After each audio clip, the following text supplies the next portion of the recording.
channel. Welcome back to Cold Waters. I'm Commander Numpty, or Captain Numpty, and here's me boat, USS Greenling, a Hermit class submarine, attack submarine. It is 1982 and the world is at war. Let's just go take a look at the situation. We're tracking a whiskey. Now, Intel believes that this whiskey is attempting to drop commandos on at Bergen. That's Bergen to the southeast of my location. And the whiskey appears to be oblivious to my presence here. It's going to hear me if I fire, so I feel like getting into its baffles. But the reason... Come left to 092, helm aye. The reason why I haven't fired upon him so far is there's a chance that there's something else lurking at me. In fact, it looks like he's about to present his baffles to me right now. He's moving at 9 knots, moving at 10 knots, so yeah, I think he is. We're going to go ahead and give him one, I think. Go. Shoot 2-1, aye sir. I'm actually going to head inland Come left as to well. 07. Make turns for 15 knots. Maneuvering aye. We're going to get my speed up to 15 knots.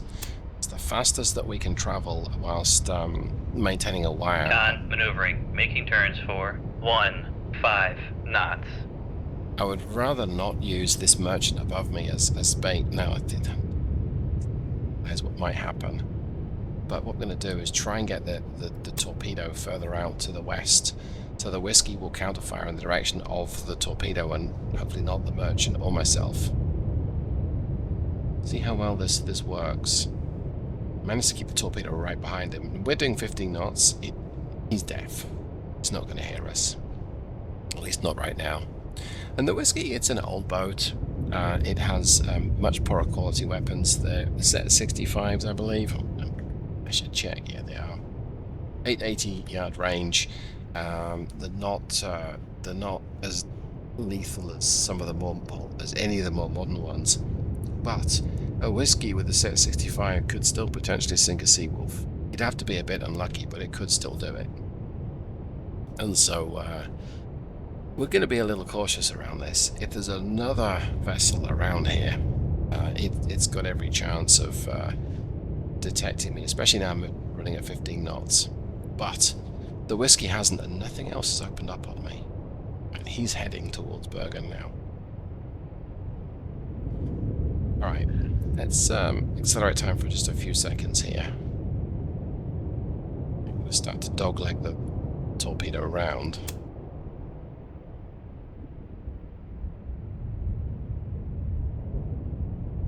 Still nothing from the whiskey. And I think when it fires upon me, it'll fire in the northwest-north direction, and I'm long gone from there. Con sonar, launch transient from Sierra 1. Right, let's drop my speed to 5 knots. Rig ship for ultra quiet. Pretty sure it's not going to have fired at me, but... Come left to 090, helm aye. I'd like to hear it coming, and I'm going to put this torpedo... Con sonar, Sierra 1 is cavitating. ...into active mode. So, okay, there we go.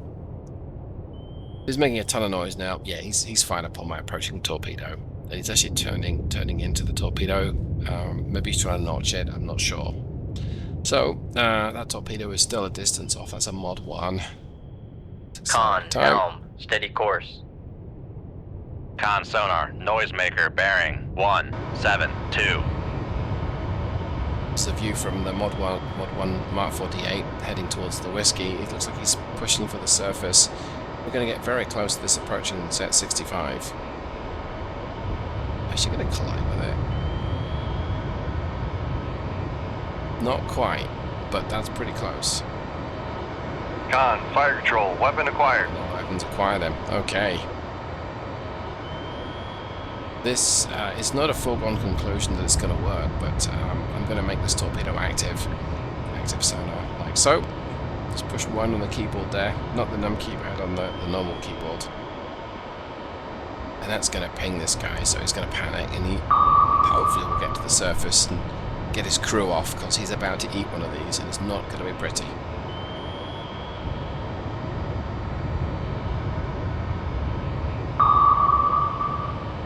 Con sonar, noisemaker bearing 174.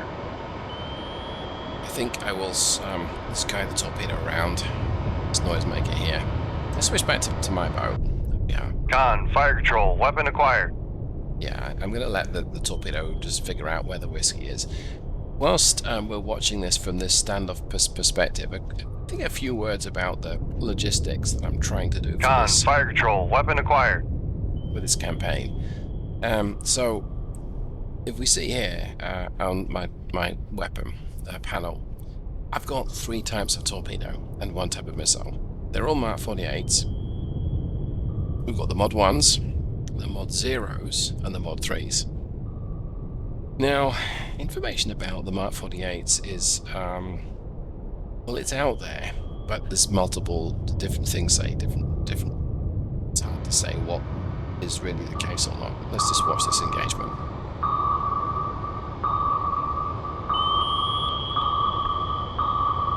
I think it's going to get him.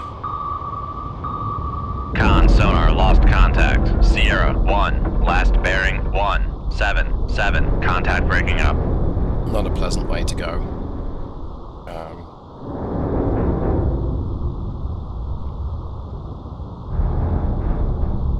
I don't need to watch that anymore. Okay, let's go back here. Right, let's get that tube reloaded. So as that reloads, yeah, there's Mod 0s, Mod 1s, and Mod 3s. Now the Mod 0s, they are the early pre-production or very early production Mark 48s. There are still supposed to be a few of these around in 1982. They are still an effective weapon, but their sensor is a little compromised, and perhaps more importantly, the warhead is quite a bit more compromised compared with the later Mark 48s. The Mod 1 was the standard production version for 5 years, give or take, and that has a better warhead and a better sensor head, and is known and loved all over the world, particularly by Warsaw Pact. Now, in 1977, the Mod 3 was released, and that's again a very classic weapon. It has an improved sensor head. It's got 2-way communication and feedback. Now, I can't not do that if I keep a wire on the earlier torpedoes, but the Mod 3 is in this game is the Con, torpedo room, tube 1 ready. Is in theory the standard weapon that I'm going to use. Now I'll come on to the reason why I don't have any Mod 3s right now and how that might change as the campaign progresses in just a jiffy.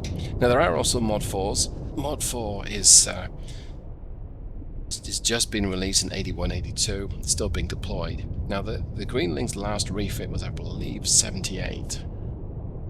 And so it's possible that she can fire the Mod 4, it might be backwards compatible, but not with the same advantages that a more modern or more recently refit bow.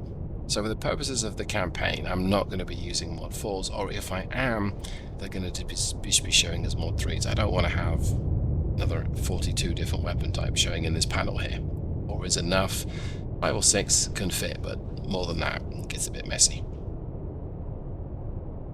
And then there's Harpoon. Now, as far as resupplies go, difficult to know how to pitch this in the game, because the stock game, you have as much as you like, anything you like, it doesn't matter. You want it, we've got it, job's done. I'm tweaking that a little bit. What I'm saying is, in 1982, in early to mid 1982, suppliers of the Mod 3 are they're not very plentiful. Suppliers of the Mod 1, you got a good number of those, and the Mod 0s, well, you have some of those, but there are no new ones being bought back to you. Now, what does it mean by being bought back to you? Well, my resupply base is Holy Lock. That's a tender moored there to fix and resupply boats or submarines. So when that tender runs out of torpedoes, I can't get any more of that particular torpedo type on there. Now, of course, knowing how often those tenders are themselves replenished or swapped out, you could find that information out. Some of it's publicly available, some of it's not, so you could suppose various things. What I've basically done is said I've got a spreadsheet, if you know me, not a surprise. Hey, there's this many weapons, I think it's 450 weapons split across those 4 types. And those numbers will deplete as time progresses. We're going to simulate that some SSBNs and some SSNs are also resupplying at Holy Lock. Now, SSBNs should not be taking much on board. In fact, we shouldn't see them very often, so that their effect is minimal. SSNs, that's something else. And there's the Skipjack, Hermit, the Sturgeon, and the Los Angeles out there, and we've taken a very hand-wavium approach. The long and short are, I ain't getting many Mod 3s. So, if they come in, there'll be dribbles of those numbers. I should get enough Mod 1s for the time being, and there's a good, healthy stockpile of Mod 0s which I can use, but they're not my first choice. I just may have to resort to them. So as time progresses, I'm essentially simulating torpedoes getting used or getting loaded on board submarines, so the numbers I've got are dwindling down. Yeah, we'll see how this pans out. If I remember, if it can make any sense, I'll put some numbers up on the screen showing the estimated resupply of torpedoes left back at Holy Lock. And this is all becoming relevant because we're down to just 5 Mark 48s right now. We have 5 weapons. Now that means in theory we can kill 5 targets, but it doesn't always work out that way. So we'll see how that pans out. But anyway, well, I think on that bombshell, we're actually pretty much there with regard to this mission. I've blathered on about this for long enough. There's the sinking whiskey in the distance. We managed to save all the civilian stuff. So, with that said, I think time for me to end the mission. I hope you got something from this. Hope you enjoyed it. Let me know in the comments below how you think the campaign is progressing. Have I made any big boo-boos? Done anything terribly dramatically wrong? Let me know what you think. Hopefully I'll see you next time. Goodbye.